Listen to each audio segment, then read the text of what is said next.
ассалому алайкум шунавандагони гиромӣ. гуфтурамонро аз силсилаи хониши адабӣ оғоз менамоем. ба таваҷҷӯҳи шумо бозгӯи китоби асосгузори сулҳу ваҳдати миллӣ, пешвои миллат, президенти ҷумҳурии Тоҷикистон муҳтарам Эмомалӣ Раҳмон, чеҳраҳои мондагор. ровӣ Ализода Абдурашид Хоҷамқул. гуфтори 31.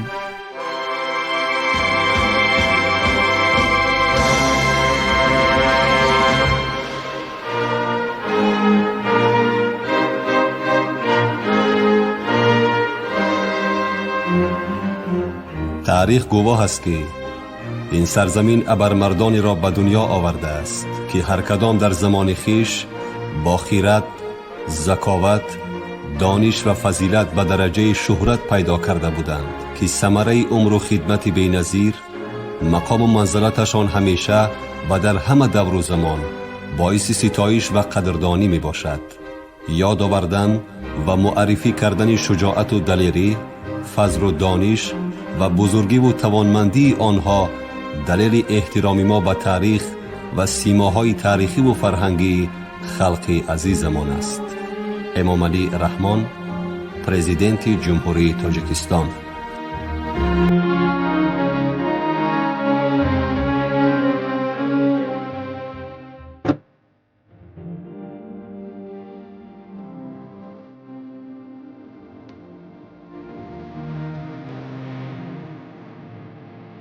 امام اعظم، اساسگزار و پیشوای مذهب تحملگرا.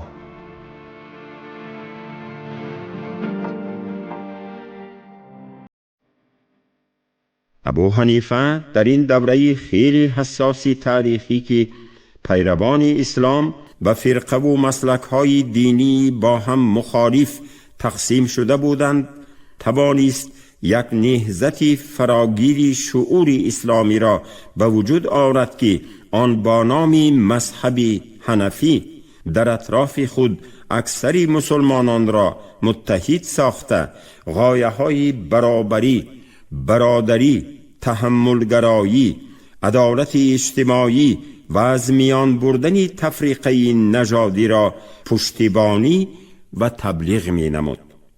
به عباره دیگر، مذهب حنفی توانست جهان اسلام را از گرداب شدید مخالفت بیرون آورده نمایندگان رویه‌های افراطی و تندرو را با حسن تدبیر و تحمل، مراسا و مدارا و دلیل‌های قوی عقلی و منطقی متحد سازد. چنان که تأکید گردید، فعالیت سیاسی ابو حنیفه بیشتر به تطبیق مقررات شریعت در زندگی جامعه مربوط می باشد. مثلا او پیشنهاد می نماید که خلیفه در مجلس خردمندان به طور آزاد و شفاف از قبیله قریش انتخاب گردد و صاحب علم و عدالت پیشه باشد. یگان شخصی ظالم و ستمکار حق ندارد که منصبی را اشغال نماید و در صورت ظالم بودن خلیفه خلق حقوق دارد از اطاعت او سرپیچی نماید. در مورد اهمیت قضای عادل و مقام قاضی، امام اعظم بر آن عقیده بود که شخصی می تواند سزاوار منصب قاضی باشد که قدرت تحمیل نمودن عدالت شرعی یا به عباره امروز قانون را بر خلیفه، حکومتداران، سرلشکران و دیگر اشخاص والا مقام داشته باشد. این افکار مجتهد بزرگ افاده‌گری برابری همه در نزد شریعت اسلام، اینچنین تأکید مسئله مستقل بودن نظام دادگاه می باشد. زمانی که خلیفه عباسی منصور با ابو حنیفه منصب قاضی را پیشنهاد می نماید، ابو حنیفه می گوید اطرافیان شما به کسانی ضرورت دارند که آنها را به خاطر شما مورد احترام قرار دهند. من از عهده این کار نمی برایم و هرگز بر خلاف شریعت و عدل و انصاف حکم نخواهم کرد. از این گفتاری جسورانه برمی آید که ابو حنیفه اصول شریعت و عدل الهی را افضل دانسته دستور و سپارش خلیفه را در مقام دوم می گذارد و ترتیب تطبیق قوانین شرعی را برای همه افراد مسلمان از جمله خلیفه یگانه شماریده با این عملش برابری مؤمنان را ترغیب کرده است. امام ابو حنیفه به این وسیله در نابسامان ترین ابزای سیاسی خلافت در برابر ارکان مهمی شرعیات و فرضیات اسلامی از قبیل کلام الله شریف و احادیث نبوی، همچنین اصولهای عرف و قیاس و استحسان و اجماع را جوهر فقه خود قرار داده در بین مسلمانان زمینه روند تحملگرایی و اعتدال را گذاشت. امام اعظم وابسته به پدیده‌های مهم سیاسی و اجتماعی زمانش عقیده‌های روشن، صحیح و هدفرس بیان نموده اصلاحات جامعه را عامل مهمی پیشرفت اجتماعی می‌داند. در این راستا وسعت افکار او تا به حدی بود که همچون اساس برای بنیاد فرهنگ نوی سیاسی در مرحله اولی گسترش دین اسلام خدمت می نمود. اندیشه های این ابرمرد امروز هم روزمره بوده مردم را به تقوا و پاکیزگی، آبادی و رفاه ملک، دوست داشتن سرزمین اجدادی، احترام ارزش‌های ملی و آزادی و استقلال راهنمایی می‌سازند.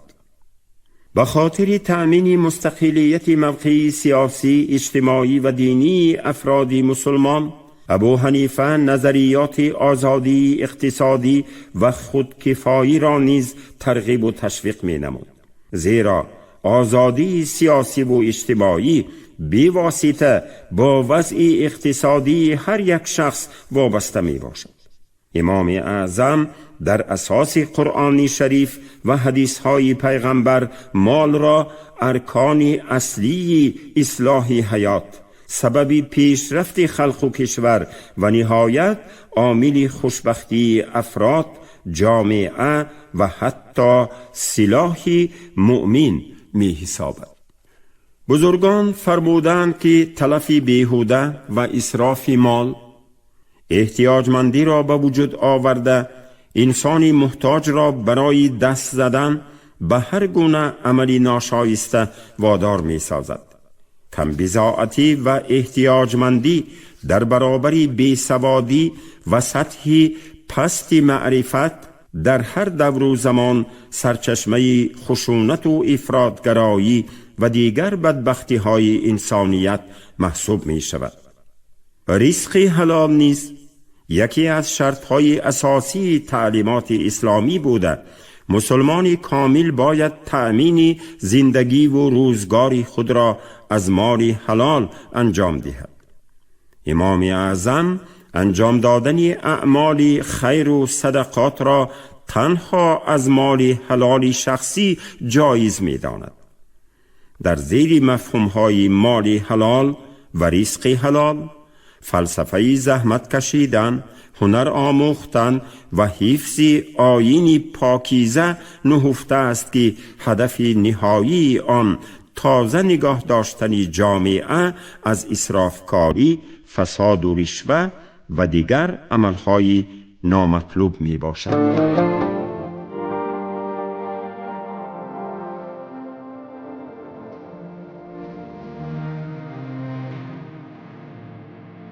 امام اعظم اساسگزار و پیشوای مذهب تحملگرا.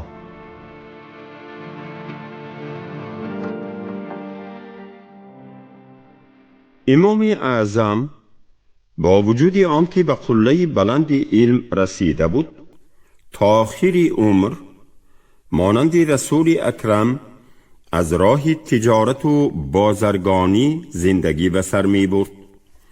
او حدیث‌های نبوی را در خصوص آن که بهترین کسب‌ها تجارت است و بهترین ثروت آن است که با زحمت و رنج حلال به دست می آید دستور عمل خود قرار داده. در برابر پیشبرد کارهای تجارت به آموختن علم نیز جداً مشغول می شد. امام اعظم به خاطر برآوردن حاجت نیازمندان، سرپرستی خانواده‌های بی‌سرابان و رسانیدن کمک مالی به طالب علمان نمونه دیگران بوده است. یکی از شاگردانش ابو یوسف می گوید که استادش تا 20 سال کفالت مالیوی او و اهل عیالش را به عهده داشته است و تمام خیر و سخاوت او مطابق فرموده های کلام الله و از تجارت حلال صورت می گرفته است. به همین دلیل امام اعظم ضمانتدار مال زیاد مردم بوده. خانه‌اش با نام مجلس البرکه شهرت داشته است. این مثال ها از تعلیمات امام اعظم و طرز و طریق زندگی او در زمان معاصر که اخلاق انسانیت تا اندازه کاهش یافته است می توانند نمونه عبرت و پیروی باشد. همزمان با این باید گفت که نظریات بنیادی ابو حنیفه در خصوص آزادی‌های فردی، امور مختلف اجتماعی و نظام اعتقادی می توانند در زمان ما نیز برای همزیستی خلق‌های گوناگون و روابط فرهنگ و تمدن‌های عالم همچون زمینه مساعد استفاده شوند. امام اعظم تأکید می کرد که ارزش‌های اسلامی به قوم یا ملت علاهیده تعلق ندارد، بلکه دایره فراگیری یا منسوبیت آنها پروسعت است. ما از سرچشمه‌های تاریخی می دانیم که در دوره اولی گسترش دین اسلام قوم و ملت‌های دارای آیین و سنت‌های گوناگون در دایره خلافت جامعه را تأسیس داده بودند که در آن در برابر مطابقت غایبی مخالفت نظریات مذهبی نیز موجود بود. در چنین شرایط امام اعظم به خاطر برطرف کردن نزاع‌های گروهی، اختلافات نظری، تحکیم احکام شرعی، استفاده برابر نظام فقهی، به طور ساده و آسان حل کردن مشکلات مؤمنان و به خصوص متحد ساختن جامعه اسلامی اساسهای مذهبی را گذاشت که هم از نظر نظام اعتقادی و هم از دیدگاه تطبیق احکام شرعی در عالم اسلام پذیرفته شد. تاجیکستان صاحب استقلال امروز در اساس برنامه‌های مشخصی که در آنها هم ارزش‌های ملی و هم دستاوردهای علمی و تکنیکی و تکنولوژی زمانه نو انعکاس یافته‌اند، رشد استواری اقتصادی و اجتماعی مملکت را تأمین کرده ایستاده است.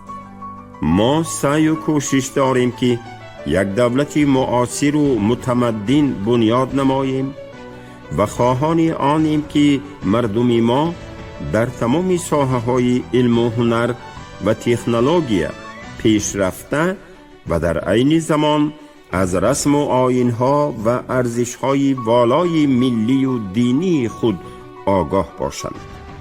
این در نوبت خود یکی از راه‌های بهترین ایستادگی مردم تاجیک در مقابل همه گونه تندروی و افراط‌گرایی ها می باشد که این بخش مهم از تعلیمات امام اعظم است. از این نقطه نظر ما نسبت به سرنوشت مسلمانان جهان و پرابلم و مشکلات آنها در عصر 21 بی‌طرف بودن نمی توانیم، ولی باعث تشویش است که در بعضی کشورها مسلمانان واقعیت جهانی امروزه را به طور کافی درک نکرده هنوز هم پایبند خرافات ماندند. قسمی از آنها در اساس بحث‌های لفظی و مسائل ظاهری در مقابل یکدیگر قرار گرفته به ظهور هر گونه جنبش‌های افراط‌گرایی در عالم اسلام، جنگ و کشتار مسلمانان و در نتیجه بدگویی دشمنان از اسلام و ارزش‌های آن راه می‌گشایند.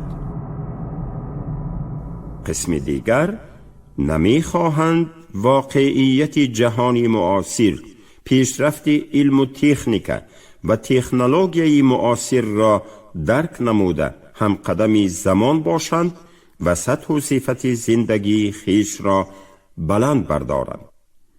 به اندیشه ما امروز زمان فرا رسیده است که کشورهای اسلامی با تکیه به اصلهای نیک و سازنده مروت و مراسا و تحکیم مناسبت‌های حسنه و دست جمعانه راه‌های دست کشیدن از این محدودیت‌ها و رفع عمل‌های افراط‌گرایی را پیدا نمایند تا آرامی و ثبات را در جامعه تأمین نموده امکانیت‌های مساعد ملی و اسلامی و دستاوردهای علم و تکنیکی معاصر را برای زندگی شایسته و پیشرفت مردم مسلمان پرثمر استفاده برند.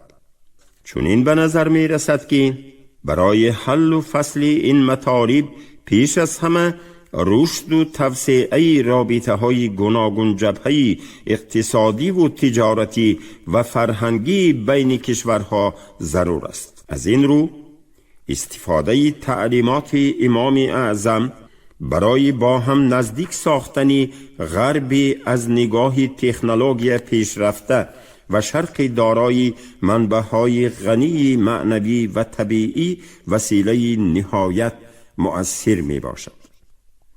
روشن است که هدف استراتژی هر یک کشور و دولت تأمین زندگی شایسته مردم است و طبیعی است که تطبیق آن مشکلی و مانعه‌های زیاد دارد. ولی ما مسلمانان برای عملی گردانیدن این مقصد امکانیت و شرایط مساعد داریم، زیرا کشورهای ما دارای ذخیره‌های عظیم طبیعی، آب، زمین کشت، مواد سوخت، معدن، همچنین نیروی عقلانی و کاری، ارزش‌های سنتی و فرهنگی و تجربه تاریخی همکاری می باشند. پس ما قادریم به این هدف بزرگ خود دستیاب شویم. البته تأمین این هدف تنها در صورت امکان پذیر می گردد که کشورهای اسلامی با پیروی عملی و صحیح از دستور قرآنی مؤمن برادر مؤمن، وحدت واقعی و همکاری متقابلا سودمند را براه مانند.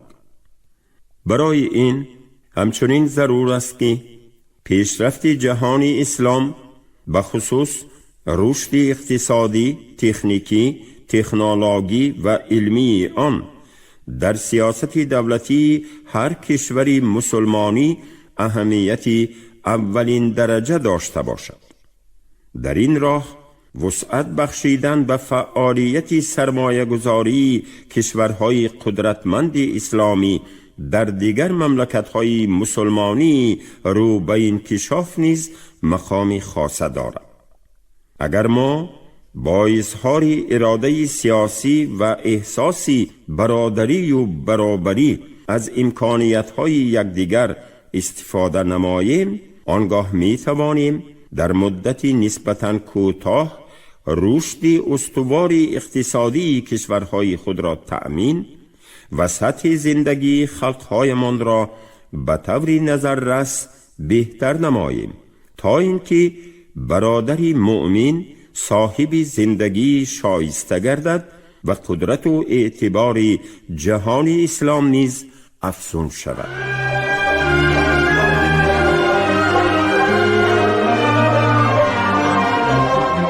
خوشبختانه به شرافت دیگرگونی‌های معنوی و مدنی توجه مردم و بخصوص جوانان روشندل نسبت به دوران باستان، نسبت به آنانی که در سرچشمه زندگی نسل کنونی خلق تاجیک قرار داشتند، نسبت به آنانی که گادها و به طور عموم اوستا را به وجود آوردند بیشتر گردید و در دوران صاحب استقلالی دولتی میراث قدیمی از نیاگان به یادگار مانده ما در فرهنگ خودآگاهی ملی ما مقام سزاوار خود را کسب نمود.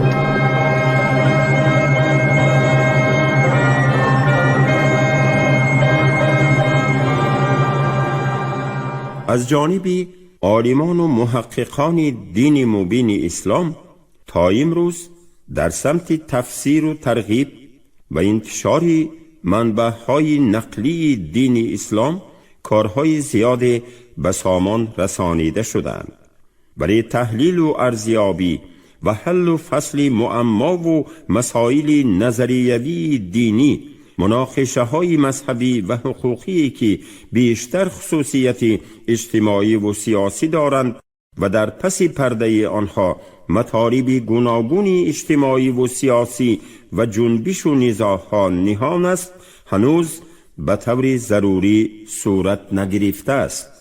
از این لحاظ در دوره کنونی نیز باید علمای دین و فقیهان و اسلام شناسان مسائل حل طلب امور دینی و جنبش های گوناگون را که آسودگی و حیات امت را خللدار می سازند با نظرداشت خصوصیت های زمان معاصر مورد تحلیل عمیق قرار دهند. همان فقه که ابو حنیفه و پیروانش به قول 60,000 و به قول دیگر 83,000 مسئله آن را در زمان خلفای اموی و عباسی مطرح نموده در زمینه آن یگانگی جامعه اسلامی را تأمین کرده بودند، علمای دین را وادار می کند که به این کار جداً کمر همت بسته با استفاده از منبع‌های اساسی دین اسلام پدیده و ظهورات نو را در چهارچوبه شریعت تحلیل و تحقیق نمایند. این مسئله در نظر اول هرچند ساده می نماید، در اصل بسیار مرکب و حساس می باشد، زیرا از حل آن زندگی آسوده بیش از 1 میلیارد مسلمانان جهان وابستگی دارد. در ادبیات دینی تاکید شده است که بعد امام اعظم فقیهان مذهب حنفیه تنها به شرح و بیان و تعبیر و تفسیر گفته‌های او پرداختند و فقیه نبود که به درجه او رسیده باشد. البته این عقیده از نابغه بزرگ علم فقه بودن ابو حنیفه شهادت می دهد. از این رو به محققان اسلام ضرور است که دست جمعانه و با استفاده از غایه‌های سازنده تعلیمات دینی و معرفت اسلامی جنبه‌های نظری و عملی حیات جامعه اسلامی را مورد بررسی قرار دهند. هر گونه ظهورات نامطلوب و افراطی در امور دینی اول باید از جانب محققان دین مورد نقد و ارزیابی قرار گیرد. این کار در مرحله اول اشتراک فعال تمامی فقیهان و اسلام شناسان را در مقیاس منطقوی تقاضا دارد. سپس از این دایره فراتر رفته مرکزها و مکتبهای دینی عالم اسلام باید به محور حل این مسائل کشیده شود. مرکزهای اساسی آموزش فقه اسلامی را ضرور است که با هم رابطه و همکاری را قوی‌تر گردانیده بهترین نیروهای ذهنی جامعه مسلمانی را به تحقیق پهلوهای گوناگون معارف اسلامی جلب نمایند تا اینکه برای پیشگیری از ظهورات فرقه و جریانهای نامطلوب در تعلیمات اهل سنت و جماعت خصوصا در بخش‌های اجتماعیات و سیاست زمینه واقعی به وجود آورده شود. زیرا هر وقتی که در فضای امور دینی خالیگاه ایجاد شود، آن را فرقه و جریان‌های افراطگرا اشغال خواهند کرد. خدمت بزرگ امام اعظم برای امت مسلمان و بشریت از آن عبارت است که او ضمن فعالیت بیش از نیم عصره خود توانست جامعه اسلامی را در اساس منبع‌های نقلی و شرعی از جنگ و جدال و تجزیه من بعد به گروه‌های به هم مقابل ایمن دارد. خلق و ملت‌های گوناگون مسلمان را زیر پرچم اسلام متحد سازد، امت اسلام را از برخوردهای خسته کننده و فلاکتبار نجات دهد. از این نقطه نظر تعلیمات به خاطر ثبات جامعه بنیاد کرده او از گزند دور و زمانهای نامساعد ایمن و پابرجا مانده در حیات اکثر مسلمانان جهان نقش بزرگ خود را گذاشته است. همه مسائلی که امام اعظم در امور دینی، فرهنگی، فقهی و اخلاقی بررسی کرده است، از امتحان تاریخ گذشته امروز به ارزش‌های اساسی معارف دینی و فرهنگی تبدیل یافته‌اند و در تاریخ افکار اسلامی جایگاهی باسزایی دارند. از این رو اندیشه و تعلیمات ابو حنیفه در معارف دینی می تواند برای انکشاف من بعده اصول و عقاید دینی دارای اهمیت زیرین باشد. اولا آن همچون مأخذ مهم علمی خدمت می کند. دوم برای ارزیابی شرعی و فقهی پدیده های تازه معرفت اسلامی و رویداد و حادثه های نامطلوب و ناخوشایند سند و سرچشمه مهم می باشد. سیوم اصول تحقیق و تعلیمات امام اعظم می تواند همچون نمونه برجسته عملی محققان و فقیهان معاصر باشد. چهارم در روند گفتگوی تمدن‌ها عامل مهمی رسیدن به رضایت و وحدت و یگانگی باشد. و پنجم خصوصیت تحملگرایی آن می تواند مناسبت حسنه دین اسلام را با دیگر ادیان جهانی تأمین نماید. عقیده های ابو حنیفه امروز هم بشریت را به مراسا و گذشت، دوستی و همدیگر فهمی، احترام ارزش های عمومی بشری و خودداری کردن از زوراوری هدایت می سازند. امروز ما حیات و آثار عبرت بخش امام اعظم را تحقیق و ارزیابی نموده بار دیگر به خلاصه می رسیم که تعلیمات او با گذشت زمان ارزش خود را گم نکرده، بلکه امروز هم جوابگوی اکثر مسئله های زندگی همه روزه مردم می باشد.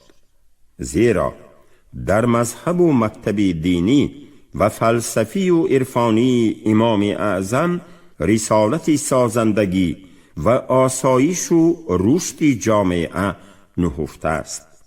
ابو یوسف در خصوص استاد خود بیهوده نگفته است که خداوند تعالی و تبارک ابو حنیفه را با فقه، علم، بخشش و اخلاق قرآنی زینت داده است.